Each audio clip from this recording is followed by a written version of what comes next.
Hello, you're listening to Hugo Talks. It looks like the government is planning on snooping on everyone online in the near future in the UK. That is, of course, if they're not doing it already. Well, they are. That's what it states in this article. But as suggested, it's gonna be going into overdrive soon, so they are saying. Here we have in Wired. The UK is secretly testing a controversial web snooping tool. The Investigatory Powers Act, or Snoopers Charter, was introduced in 2016. Now, one of its most contentious surveillance tools is being secretly trialled by internet firms.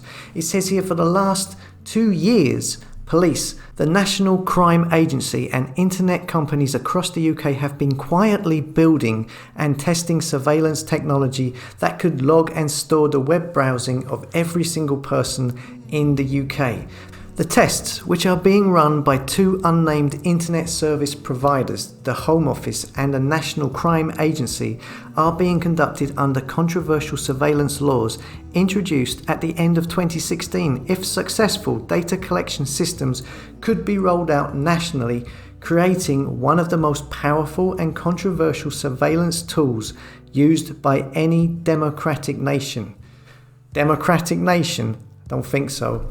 So again, we look at everything being lined up at the same time from different angles.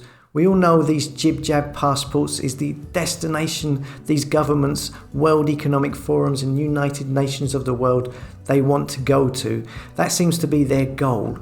That is clear when you see the push for it in Israel and how other countries like the UK and Ireland are saying that they want to follow Israel's lead. And again, if you follow what these organisations say, they want the passport app to eventually become a digital ID, including social credit score and health details and financial transactions. They want a cashless society and for you to be tracked and traced 24/7. I mean, you'd think that these big organisations, by saying this out in the open, they would be worried that people would hear this and think, I don't like the sound of me being tracked 24/7 and that my whole freedom and way of life is being dependent upon an app. That's scary. That sounds like a big brother-like world which could be exploited to turn me into a slave to the system. That's a level of control I'm not wishing to relinquish. Well, you'd think that, but no. They say all this stuff openly, out in the open. They just think that the majority of the world is not really paying attention, and to a certain extent, they would be right.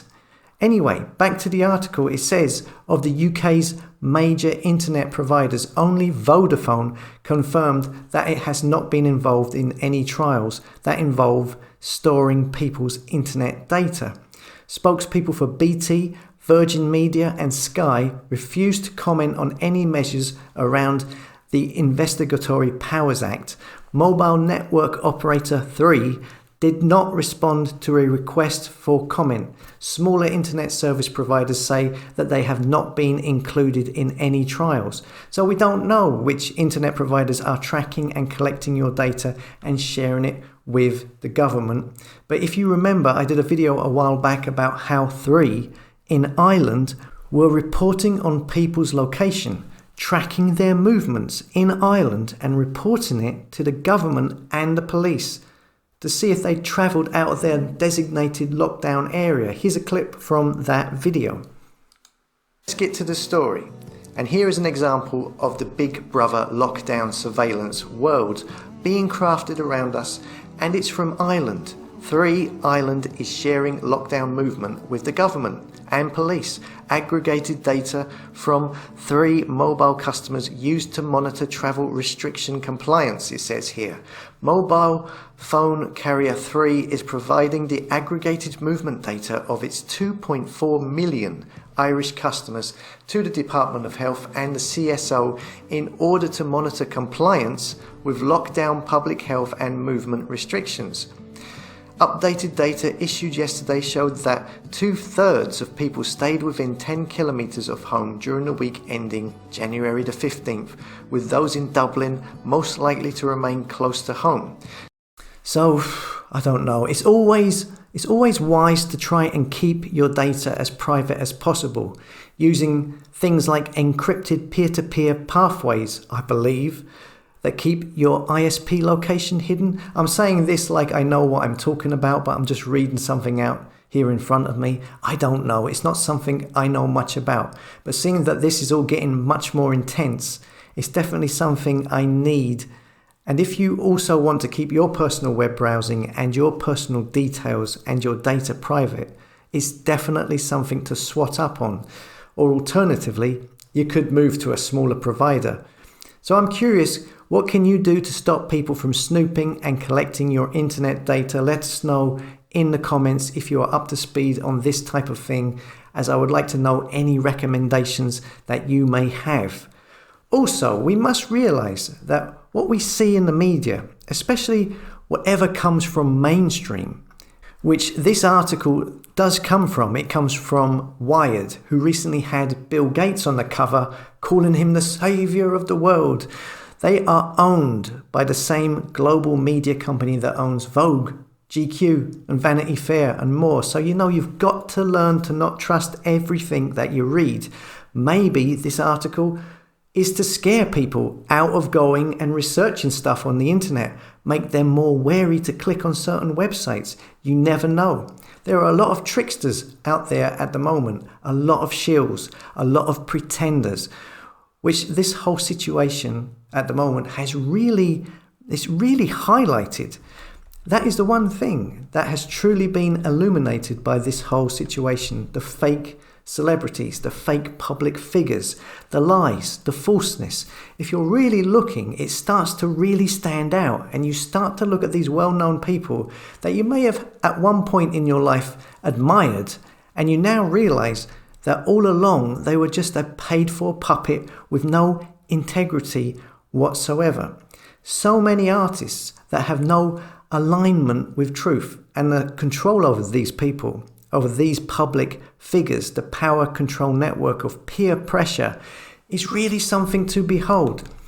So, basically I'm starting to ramble, but what I'm trying to say here is that the more I do this, the more I interpret the news and what's released through the media, like the celebrities and the public figures who constantly seem to be all singing from the same hymn sheet, the more apparently false it all seems to become. Every media story now, it's like no matter whatever it is, I approach it from a position of suspicion, because most of it, to me, is created to form your opinion. It's there to make you do something. It's make you to think in a certain way, in the disguise masquerading as offering you information. So personally, I've always gone the opposite way of what I've been told or what I was supposed to do. I've strayed from the normal path that society would want you to lead. And it's always worked out well for me. Even though at the time I might have been called crazy or irresponsible, it's like many obstacles in life are put there to trap you, like mortgages, for example, trapping you into a job for years that you probably will get sick of at some point. And this media, these news articles, it's like whatever it says, I think a lot of the time you should think the reverse sometimes. And that's pretty much the definition of living in an upside down world. Okay? Sorry, enough of me rambling. As always, thanks for listening. Come and subscribe to hugotalks.com so I can keep you updated on when I release videos in case YouTube suspend me again, which I'm sure they will. Oh, you might have missed it. I released a video about Ricky Gervais getting the jab earlier today. That's on the backup YouTube channel, Hugo Talks Some More. And if you want to support me, I've started up a Patreon. All support is much appreciated. Links to all of that stuff are in the comments, pinned to the top and description, and I will see you later.